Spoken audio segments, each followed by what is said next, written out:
जब भी आप किसी बड़ी बिल्डिंग को मजबूती के साथ खड़ा हुआ देखते हैं तो उसके पीछे हाथ होता है फाउंडेशन का। जी हाँ, वो फाउंडेशन ही होता है जिसके ऊपर आपके पूरे बिल्डिंग का लोड होता है। और इसी फाउंडेशन को बनाते समय आपको कौन कौन सी चीजों की तरफ ध्यान देना चाहिए ये हम आज के वीडियो में देखेंगे, जिससे कि आपके घर का जो फाउंडेशन है वो बहुत ही मजबूत बने और आपके पूरे घर का लोड आराम के साथ उठा सके। चलिए तो हम स्टेप बाय स्टेप जानते हैं कि कौन कौन सी चीजों की तरफ आपको फाउंडेशन बनवाते समय ध्यान देना चाहिए। पॉइंट नंबर 1 है एक्सकेवेशन। जब भी हम एक्सकेवेशन करते हैं यानी कि जब हम खुदाई का काम करते हैं तो हमें पहली चीज ये ध्यान में रखनी कि आपको जो फुटिंग का साइज होगा उससे ज्यादा आपको जो है खुदाई करनी चाहिए। यानी कि अगर आपका फुटिंग का साइज 4x4 है तो आपको गड्ढे का साइज 5x5 का लेना चाहिए।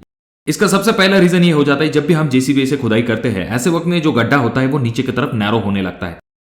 अगर आप ऊपर की तरफ ही 4 फीट लेंगे तो नीचे की तरफ जाते जाते आपकी फुटिंग का साइज 3.5 फीट बाय 3.5 फीट हो सकता है। उसके बाद मैन्युअली जो है आपको गड्ढा क्लियर कर लेना है, यानी कि आपके साइज में ले लेना है। हमें एक्स्ट्रा स्पेस इसीलिए चाहिए क्योंकि आपका जो स्टील और जमीन इन दोनों के बीच में आपको एक अच्छा खासा क्लियरेंस मिल पाता है, जिस वजह से आपका स्टील जो है डायरेक्टली कांटेक्ट में नहीं आता जमीन से, जिस वजह से उसे कोरोजन भी नहीं हो पाता। और हाँ, यहाँ पर और एक बात आ जाती है, जब भी आपको शटरिंग वर्क करना होता है तो ऐसे वक्त में आपको थोड़ा बहुत स्पेस चाहिए होता है। अगर हम अगले पॉइंट की बात करते हैं जो कि आ जाता है सोलिंग। अब कुछ जगह पर आपने देखा होगा कि सोलिंग की जाती है, कुछ जगह पर नहीं की जाती। इसका रीजन ये हो जाता है, अगर आपके यहाँ पर बहुत ज्यादा हार्ड स्टार्टा है तो वहां पर डायरेक्टली पीसीसी करके उसके ऊपर फुटिंग खड़ी कर दी जाती है। पर जहां पर सॉइल ज्यादा हार्ड नहीं होती ऐसे जगह पर पहले तो सोलिंग की जाती है, उसके बाद पीसीसी की जाती है और उसके बाद आपकी फुटिंग्स आ जाती है। अगले पॉइंट की तरफ अगर हम आते हैं जो कि पॉइंट नंबर 3 है पीसीसी। अब पीसीसी जब भी आप करते हैं तो आपको इस चीज की तरफ ध्यान देना है कि आपकी पीसीसी जो है वो 6 इंच थिक होनी चाहिए, यानी कि उसकी मोटाई 6 इंच तक होनी चाहिए। और उसका जो प्रोपोर्शन है 1:3:6 आप ले सकते हो, या फिर आप M20 ग्रेड का भी कंक्रीट इसमें इस्तेमाल कर सकते हो। और जब भी आप पीसीसी करते हो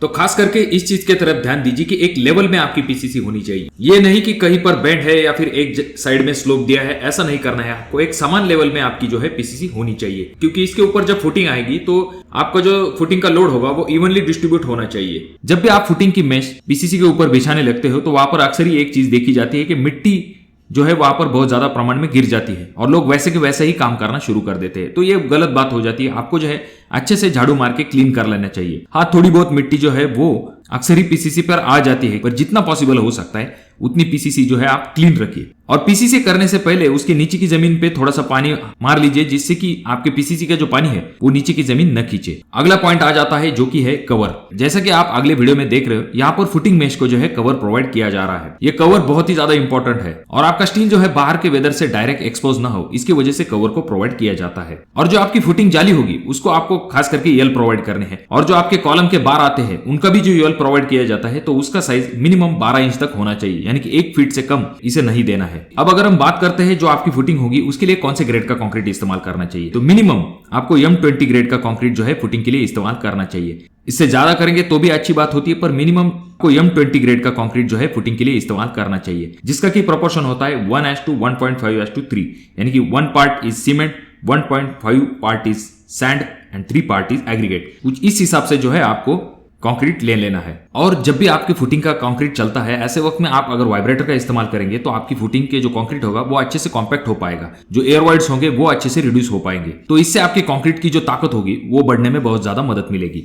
अगले और सबसे इंपॉर्टेंट पॉइंट की तरफ हम आते हैं जो कि है क्यूरिंग। अब ये चीज ध्यान में रखिए, आप कितने भी अच्छे क्वालिटी का कंक्रीट कीजिए पर उसे प्रॉपर तरीके से अगर आप पानी नहीं देते ऐसे वक्त में उसके स्ट्रेंथ पर इफेक्ट आ सकता है। इस वजह से इस चीज की तरफ खास करके ध्यान दीजिए कि आपकी जो फुटिंग होगी उसको आपको कम से कम 7 से लेकर 10 दिन तक पानी देना है। उसे ज्यादा देते हैं तो अच्छी बात होती है। याद रखिए, जब भी आप गड्ढे को ढक भी देते हैं उसके बाद भी आप ऊपर से पानी मारते हैं, ऐसे वक्त में जमीन से पानी जो है वो फुटिंग खींच सकती है। इस वजह से इस चीज की तरफ ध्यान दीजिए कि गड्ढे ढकने के बाद ऐसा नहीं करना है कि आपको डायरेक्टली पानी बंद करना है। कम से कम आपको 7 से लेकर 10 दिन तक आपके फुटिंग को पानी देना है।